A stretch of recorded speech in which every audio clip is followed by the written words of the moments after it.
Okay, so we're now streaming live. So welcome everyone. Thanks for joining this press conference today. Um, so today I wanted to talk to our members and let you guys know about those new chapters we started recently. So before we start all of that, we have Mike Bruno on the line with us. So as our president, Mike, if you want to welcome our members. So I guess it's never too late, or maybe it is too late to say Happy New Year to everyone. Hopefully everyone had a safe holiday.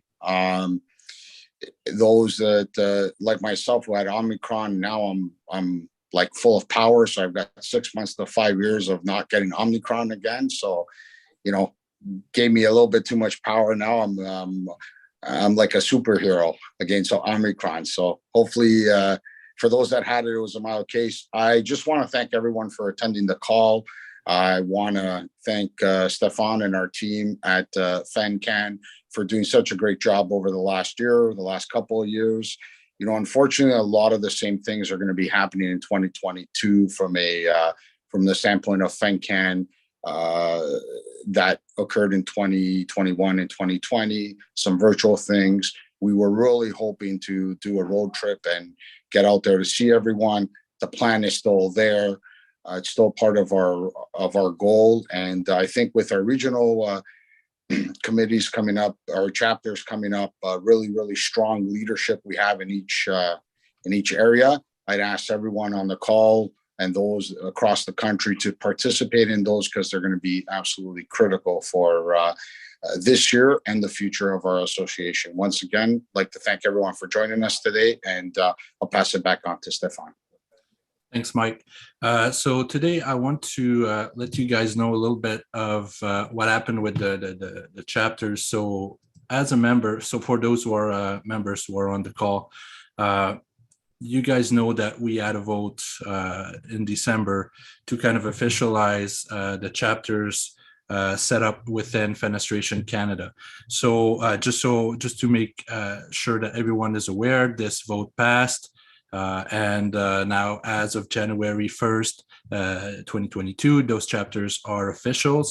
And so today I just wanted to introduce you to people who are going to be key and who were key in the last few years within those regions.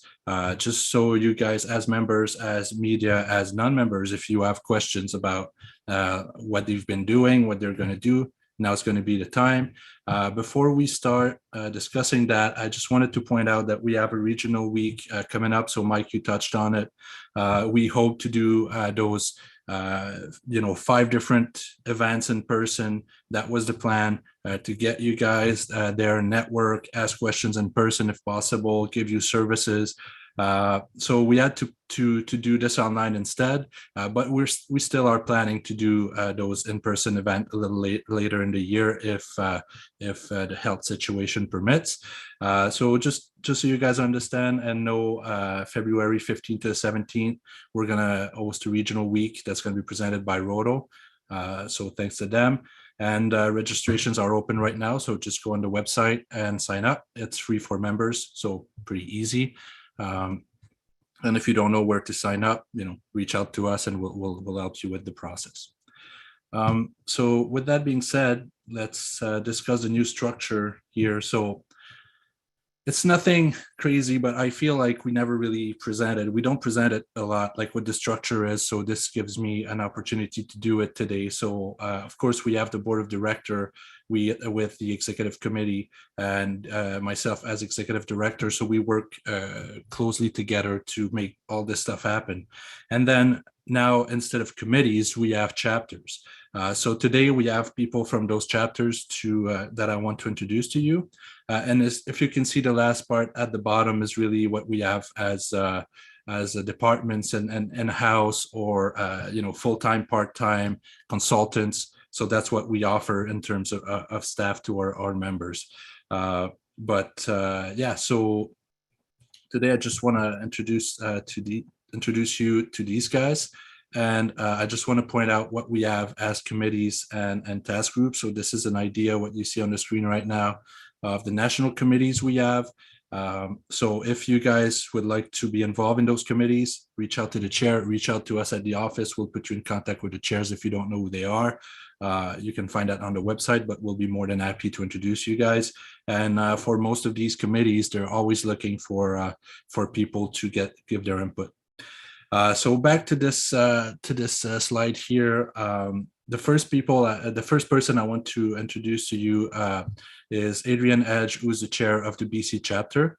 And just so you guys know, for every chapter, we have a board representative. So if the person who's the chair is not on the national board, we make sure that someone from that group is also on the national board to make sure they represent every chapter's interests on the board. So we have Cam Drew, who's our current VP, who is the board representative for the BC chapter. But today with us, we have Adrian. So Adrian, I'll give you a couple seconds to introduce yourself and let us know what you've been doing and what you plan on doing with your chapter. Thanks, Stefan, and hello, everyone. So just as a brief overview, I started working with Fenestration Canada, or started participating with Fenestration Canada about 3 years ago. Really more focused on installation practices and really struggling with where the market was there. But in the Pacific Regional Committee, which is now the BC chapter, we have more or less just invited guests from BC that really represent the different changes that are going on in our market. So we have had government officials, we've had organization officials, we've had, that's a pretty good representation. So you've got Department of Energy and Mines, Haven, Passive House. In BC, at least, there's a lot going on the high performance side because of our step code implementation. So our members have really driven us to speak mostly to that point. Outside of the participation with BC, I also chair the Access to Trainers, which is a part of the certification scheme, where we have been working on a clear definition of what a professional window and door installer looks like. And really a major portion of that is being access to trainers, is finding window and door training opportunities through the country and inviting them to have that conversation. So as a bit of a plug, on our website, we do have a section for trainers. And so you can always go to the Fenestration website and see the few trainers that have joined up. But yeah, in a nutshell, that kind of represents what I do here at Fenestration Canada. Great. And what do you expect from those next 12 months, like the future, basically with the chapter and participation, and what's your goal? Yeah, I'm very excited about this chapter change, that it creates a very clean pipeline from provincial input up to national input. So I would say really only one major change that I see as far as BC is concerned, and that's having our conferences. So we'll start to have, when possible, in-person conferences. We've got this virtual regional coming up. And I imagine the conferences will feel a lot like an extended version of what we already do with this group. That a lot of, I think our role is to provide experts in the field that can provide really good educational content and provide some input on where our market's growing. Awesome. Well, thanks, Adrian. So we'll move to the Prairies chapter now, and for any question you can ask them as you think of them, and then we'll answer all of it at the end.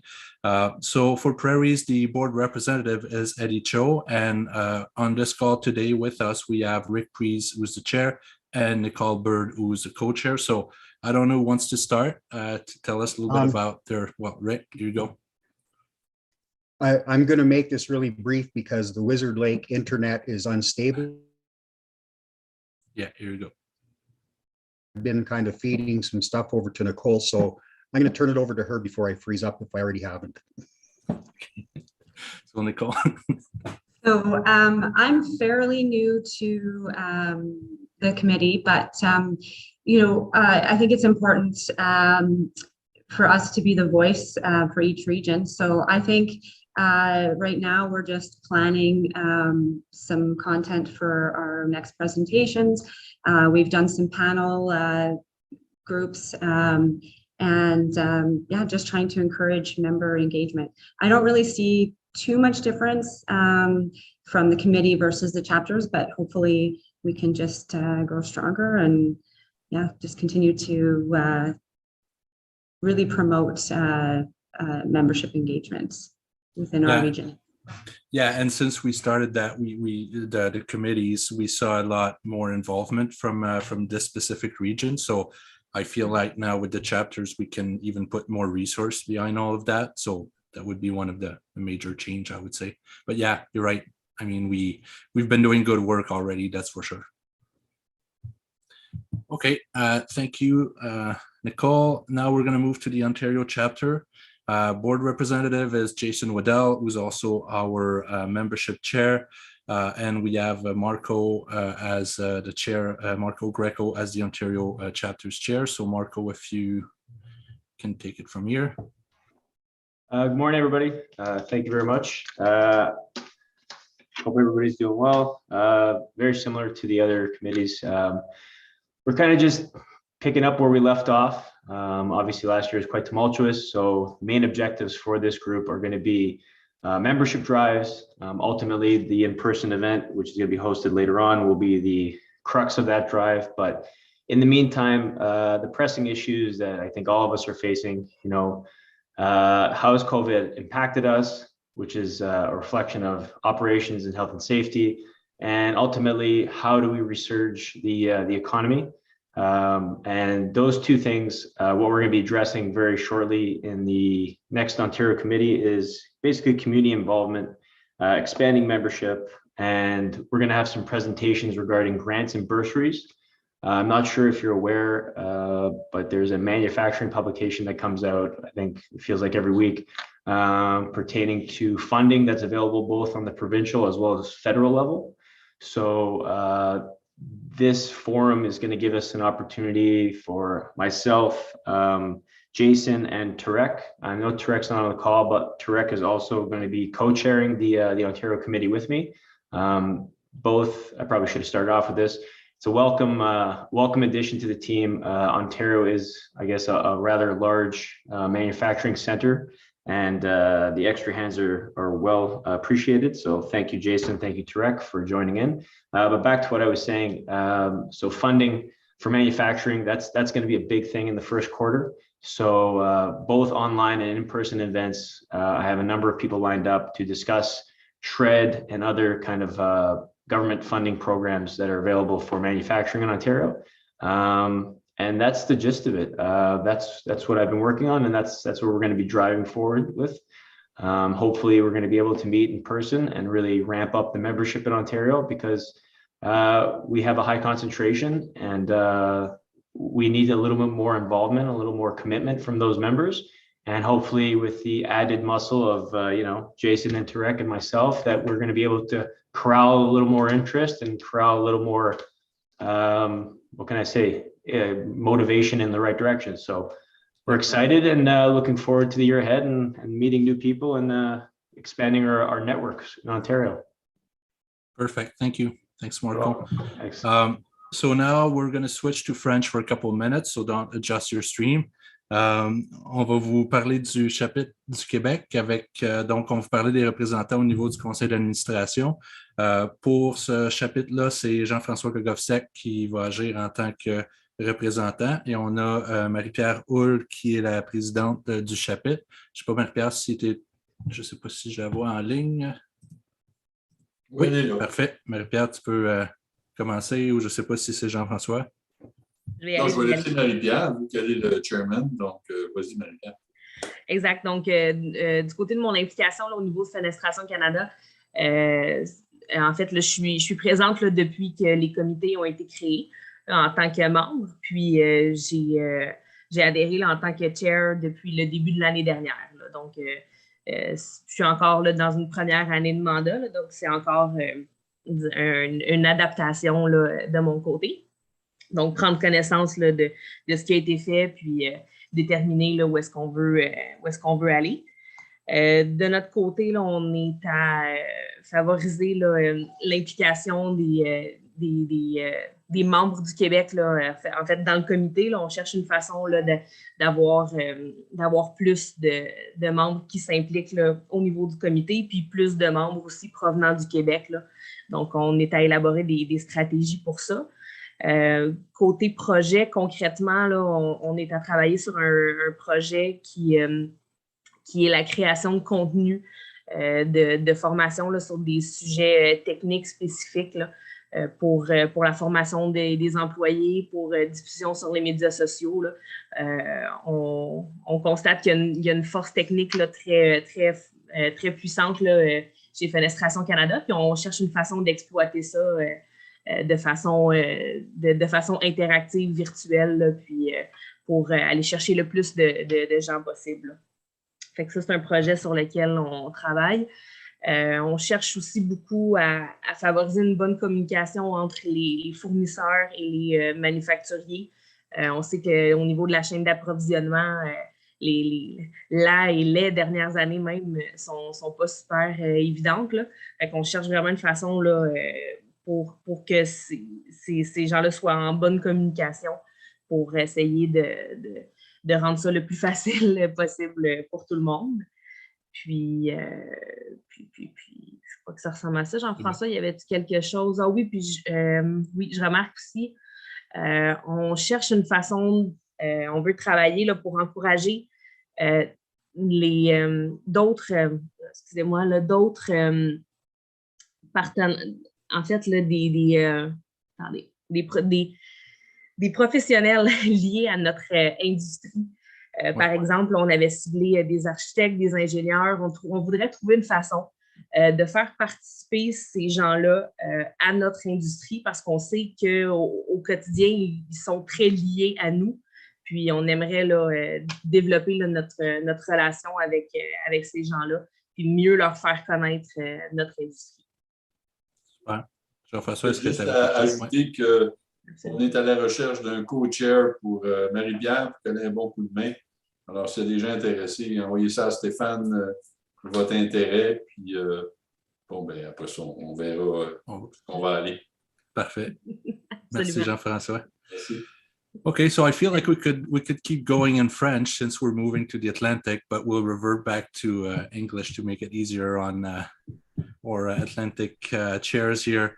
So for the Atlantic chapter, we have Steve Alward, who's going to be the board representative. And today on this call, we have Kevin Pelly, who's a co-chair, and Greg Dickey, who's also the co-chair. So they decided they're not gonna fight to get the chair position. I don't know what happened there, but they've been leading the Atlantic chapter together for a few years now. So it seems like it's working. So whoever wants to start. Well, merci, Stéphane, and thanks for sparing everybody my very strong French accent, but it comes out from time to time. So, welcome everybody. We're very excited about this next chapter, pardon the pun, I guess, for Atlantic. I've been involved with FenCan starting on the board back in 2008. Spent some time on the executive committee as well, along with Kevin and also one of our members, Alan Doyle. And we were at one point, we were making up 60% of the EEC. And that was the only way we felt as Atlantic Canadian manufacturers, we could actually get involved and have a voice. So I want to tell our members today, especially from the East Coast, that we now have a voice and we don't have to always travel to Windor and conferences to participate. We're doing things locally and virtually. So we encourage everyone to get involved. And I don't have the exact numbers, but I'd say we probably have about 95% representation of all the manufacturers in Atlantic Canada on our committee right now. And we're also proud to say we actually have a member from the RAIC, one of the architects, as well as building officials. So we've really got a group that's really become cross-functional and really focused on what we can do in our region to make fenestration, easier for everyone. And that's really our mission, is about simplifying mass and installation. So I'll flip it over to my co-chair, Kevin. You can do an introduction and talk a little bit about our objectives this year.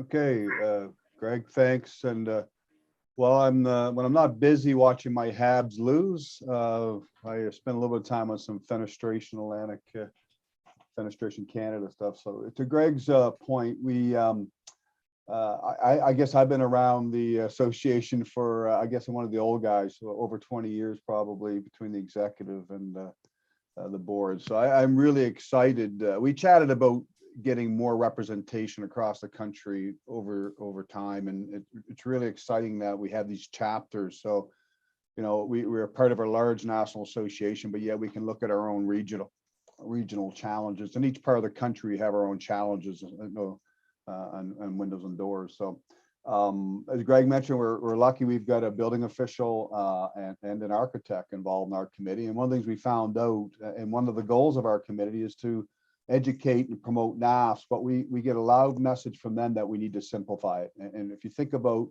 a building inspector who has to look at hundreds, if not thousands of items in a house, you know, they typically are not really looking at the windows, and the labeling, although key, can be a little overwhelming to them. So one of our goals was to come up with a simplified NAFs document approach to educating in Atlantic Canada. We also want to look at sort of a recommended installation and guide for windows and doors here in Atlantic Canada that may be specific to Atlantic Canada best installation practices. Continue to provide training on Energy Star and provincial energy codes, and then work with you know, our national association to get the installation program fit off the ground and into the market. So, and with that, just to connect with our fellow members, and as Greg mentioned, we've got good membership, good representation on the committees. We're fairly active. I like to think that maybe that's because we're a little bit smaller, tight-knit area, but we've a pretty effective committee. So look forward to continuing to provide some promotion of our industry to our stakeholders. Thank you. Yeah, and hopefully this year we can actually get in person to PEI. That's still the goal. Yes, yeah. So that would be nice. Yeah, that would be great. Okay, so awesome. So I think, you know, that sums up, you know, mostly who's doing what. So I'll open it for questions now. So I do have a question here in the Q&A, but if anyone wants to ask other questions, please use the Q&A or raise your hand so we can patch you in. Your question can be directed at you, it can be for me or for anyone on the panel. So we have Emily Thompson asking, what are the advantages to members and to the industry of officializing the chapters? What was the impetus for this change in structure? So I can answer that one. The main, you know, some of the advantages here, being a big country, dealing with, you know, a lot of different legislations and also a lot of different like climates and all of that. Most of the time we had to take a really neutral position where it's like, hey, you know what, like our membership, you know, 43% of our membership would agree to this, and then maybe like 10% doesn't know, and then the rest disagrees. So now we can really specify and work region per region and say, well, what you're trying to do, yeah, it works in BC, for example. So like we can have Adrian and his group kind of like say, yeah, it's perfect for us. Let's do it this way. But then who knows, like we can have Greg and Kevin and be like, well, actually, this is not working for us. So we can, so at the national level, we can effectively now represent both these views and these visions and realities, because I can now I can now direct them to the right group to let them know what's happening regionally, and we can take all that regional knowledge and bring it back on a national level. So now we're not only saying, hey, you know what, there's different opinions and kind of like just stating them, but we're actually we're able to put resources behind those agendas and those realities, and you know and make it clearer and give better service. Another good advantage, and it's something I've seen in the past 2 years just by having the committees, but now with the chapters, there's a lot of our members who are members because they know, okay, what happens at the national level is important, but in reality, I mostly sell, like buy and sell and do all my business within my province or my region. But I want to be a FENCAN member because I know some national decisions might impact me. But on a day-to-day basis, like these are not the people you'll see at our spring conference, or like they don't need us to that extent. Basically, now we give them a service that is regional. So if they want to attend one meeting instead of going and attend like a spring conference or a meeting that's national, or a committee meeting that's national, they can actually go to their regional chapter and get involved in that chapter and say, okay, this is what's important for me. And whatever they do at that level, they know is going to get to the national level without needing them to, get involved at that level. So that's another big plus. So we've seen people who are usually more regional focus get more and more involved. So that's another big win in that front. And having those chapters, it gives us the freedom of, like putting resources behind it. We can, like as Adrian mentioned, like we're looking forward to host events. But now if BC decides, the core of what we want to offer is events, and we want one event per month, then okay, that's what we focus on there. And if Quebec has a different point of view, we focus on what they need. So just gives us basically the freedom to put the resource where it's needed more efficiently. So that's, and that I felt like there was a need to really, make it more precise, who's doing what, and why do we send resources, to Ontario for this and to Quebec for that. So that's a good way for us to do it. So that's why we went ahead and made that decision.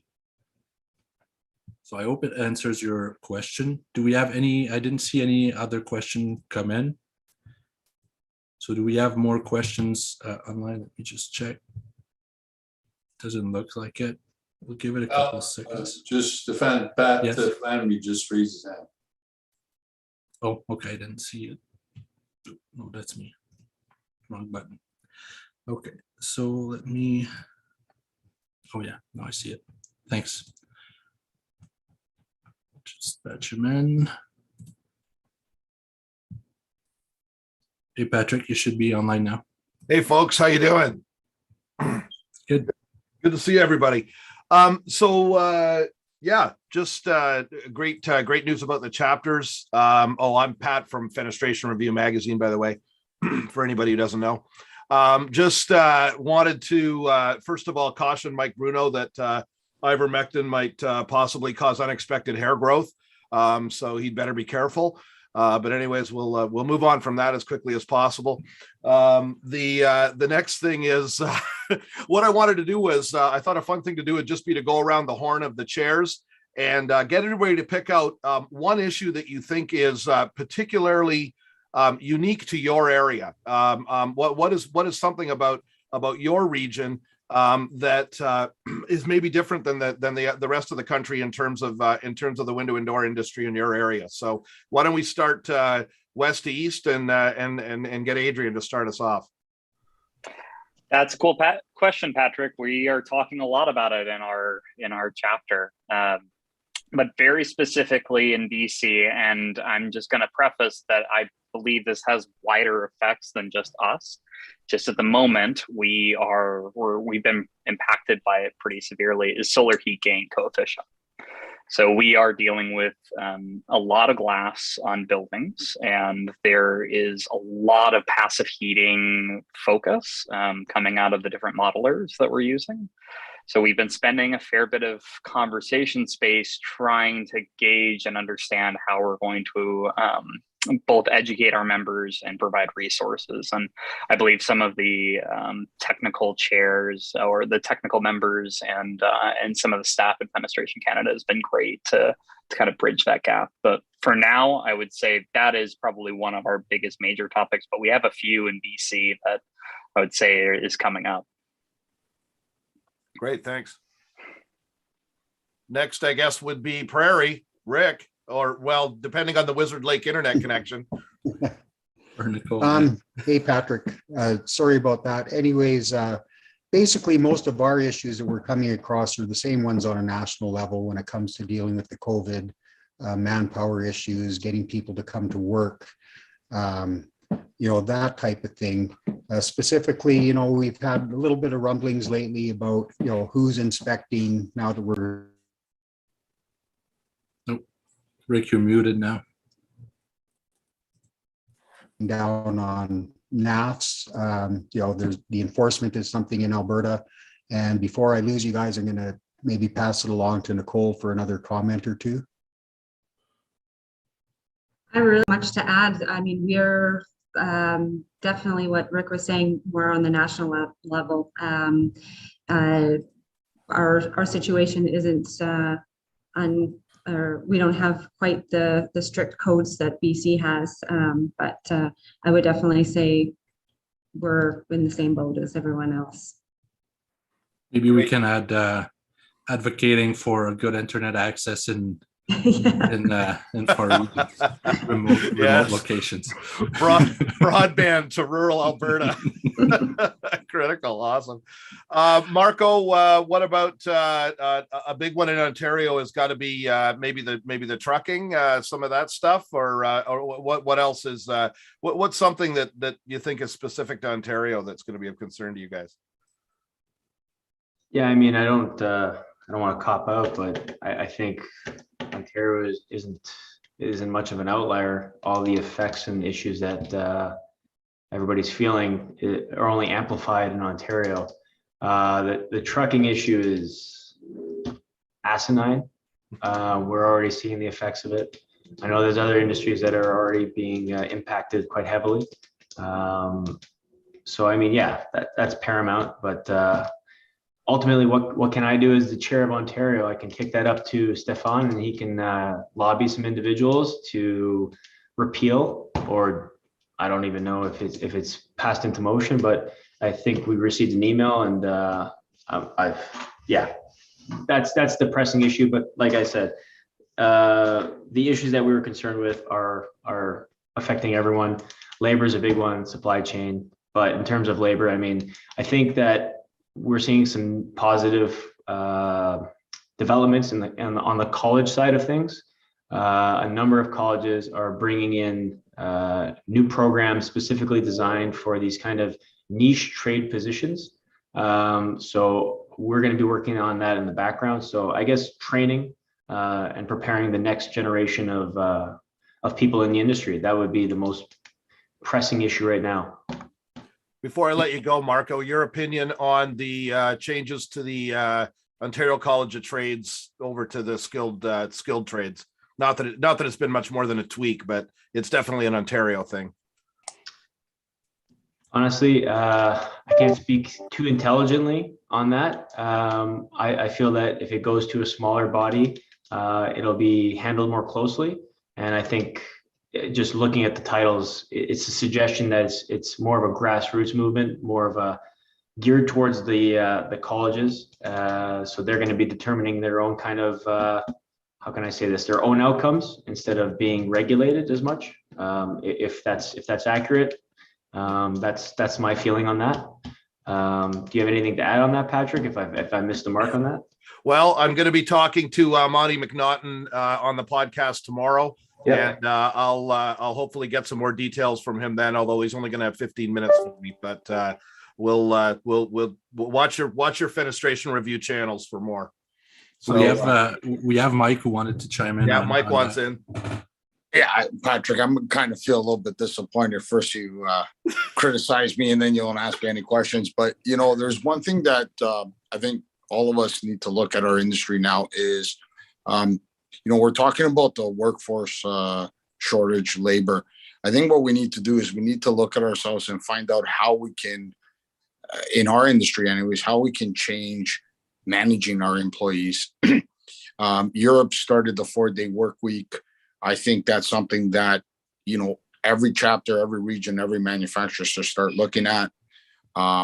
People's family lives have become different, needs with people remotely working, co-parenting, one works at home, has to get the kids to school. These are all important factors. And I think from a manufacturing standpoint, the other thing we have to look at with the increase of cost of transportation, overhead, taxes, employees, is we have to start utilizing our manufacturing facilities 7 days a week. We're on average, we're giving away about 22% of our work week to weekends off, but we're still carrying those overhead burdens. I think this is something that's very important across the country. And I think it's going to become more important with this new trend that we're seeing out in the marketplace. So I think that's something that, nationally we should be looking at. Maybe CFIB has some documentation on it. Maybe we can pull out some records for what Europe has tried, but it's something that we're doing, and it's been perceived very, very well. And I think it's something that we have to look at as a group in our industry, and maybe that's how we attract better people, more people, is because we're not really an industry where we can have people that are in the manufacturing facility, our associates in the back that are making windows. We can't have them working remotely, but maybe we can do something different that will allow them a little bit more of flexibility in their work life. So I think that's an important thing that we need to look at that might help us take care of some of our decrease in associates that we're looking to hire. This question is accomplishing exactly what I wanted it to, because we're getting the different perspectives from every different part of the country.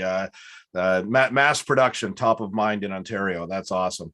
Quebec, Marie, you want to give me the what's top of mind in Quebec? Oh, you're muted. You're muted. Can I go in French and be Yes, you can. Yes. OK. Évidemment, là, tout ce que j'entends, là, c'est clair que ça s'applique au Québec. Là, la chaîne d'approvisionnement, je veux dire, ça, c'est clair. La main-d'œuvre, c'est des enjeux préoccupants pour nous. Je sais pas partout au Canada c'est quoi les mesures, mais je sais que au Québec, avec le confinement, déconfinement, puis je pense que nos mesures sont quand même généralement assez restrictives. Là. On a été confinés puis déconfinés très souvent, là, peut-être, je sais pas, peut-être plus que d'autres, là, j'ai peut-être l'impression. Donc ça, c'est sûr que ça nous nuit énormément. Là. Puis, je dirais, du côté de Fenestration Canada, un de nos défis au Québec, qui est moins rencontré par d'autres provinces, c'est le fait que nous, on est principalement francophones, donc d'intégrer des nouveaux membres, puis de favoriser la participation des membres existants dans une association qui est un peu anglophone, avec des membres qui sont plus francophones, avec le fait aussi qu'on a une association québécoise qui est très forte. Ça, c'est sûr que ça représente un défi pour nous, là, du côté du Québec, peut-être propre à nous aussi. Là. Je ne sais pas, Jean-François, s'il y avait quelque chose à ajouter. Là. Ben, je pense que tu as pas mal tout dit. Là. On vit les mêmes challenges que le reste du Canada, et puis on en a des plus particuliers, comme tu viens d'expliquer. Mais oui, non, j'ai rien ajouté, Marie-Pierre. Did you get all of that, Patrick? Yeah. I'm running it through Google Translate right now. So I won't translate all of it, but I won't translate all of it, but I'll let you know it made sense what they said. So okay, great. We'll talk. Later. Well, simply put, we're facing the same type of challenges, the national ones, and you add to that, the French side of things. So we want to involve French-speaking members in the chapter, which is one thing, but then, the rest of the association, there's a lot of stuff happening in English, so like this, making sure that the French is well represented, making sure there's good access, making sure that we work on ways to integrate someone who would not feel as comfortable working in English, but they still can get involved on those national committees or at the board level, all of that. So it's something that the chapter in Quebec is focusing on. That, what, I actually picked up most of that. I guess, awesome. I guess, whatever it was, 13 years of high school Ontario French education wasn't completely wasted. Patrick, I do believe you. Yeah. I'm gonna get tested in Montreal, aren't I, JFK? Yeah. Okay, let's last but not least, let's get out east. My God. How are you guys out there? Let's. I don't know who's the actual chair. Is it you, Greg, or is it? Or no, you guys are co-chairing. Yeah. It's like that. It is right? Greg. It's Greg. we haven't sorted that out yet entirely. Greg, it's working well. What's bugging you guys out there, Greg? What's the Atlantic chapter going to be focused on as I guess a bigger issue that's an ongoing thing in the East? Well, I mean, we are different here in the East Coast, but not that different. We are experiencing many of the same challenges that the other chairs have mentioned across the country: labor shortages, supply chain challenges, of course, now with logistics on top of that, it just all compounds. So that's, still top of mind for a lot of manufacturers, but it all comes back to it rains horizontally out here, and we have to make sure the products are going to perform. So, our committee is staying focused on NAS, staying focused on installation, making sure we can simplify it, make sure there's an even playing field, and we're doing our job as protecting the market when we're buying products and they're going to perform. Just because of the unique challenges we have with our climate here in Atlantic Canada. It's, not to downplay any of the challenges that are going around across the world, but we do see a lot of extreme temperatures and weather here. So we need to keep that top of mind as well. So Kevin, anything to add? I was just going to say, Greg, Patrick, we have a hurricane season here in Atlantic Canada, and we watch for it now. I mean, I grew up here and we'd have wind events, but man, the driving wind and rain we have now, and the hurricanes watches that we have, it's a big challenge for us. And NAFs is the other challenge. We see different parts of our region are on different paths. Some are not even paying attention to NAFs, some are implementing it hard. So our goal is to really get everybody on the same page out here. Let's educate, let's simplify, and let's get the message out there. It's too late once you get a house lot of windows put in and then they want to get them removed because they don't meet NAFs, and that's happening here in Atlantic Canada. So it's a big thing. So, but now just before we go, Rick, I got a little bit of advice for you. If you can't get better internet, you get these signs. We can't see it. Oh, here you go. First. You see it there? Rick needs better internet. Okay. And Patrick, I think you and I and Rick could all benefit from that hair formula. What was the name of that again? And ivermectin. Yeah, go on the Joe Rogan podcast. He'll tell you all about it. Yeah. I'll make sure I'm at Boston Pizza next time we do this for their internet, guys. Sorry. That's all right. Okay, so Patrick, did you have any other question? No, that you know what? Thanks a lot. What a great group of leaders here. I think it bodes well for the future with the chapters, right? I mean, it's when you have strong people who've been in this industry for quite a while, taking care of this stuff. I think the regional engagement is going to be very interesting to watch. I think you'll see some growth there. So congratulations, Stefan and everybody. Awesome. Thanks, Patrick. So I don't think there's any more questions. If there's anything, you guys can reach out to the office or to me directly, and we'll make sure to answer your questions. So thanks again to everyone who showed up today. We had a really great turnout. Thanks again to our chairs, co-chairs, and board representative, and hope to see you in person as soon as possible. Thank you, Stefan. Bye, everyone. Bye-bye, everyone.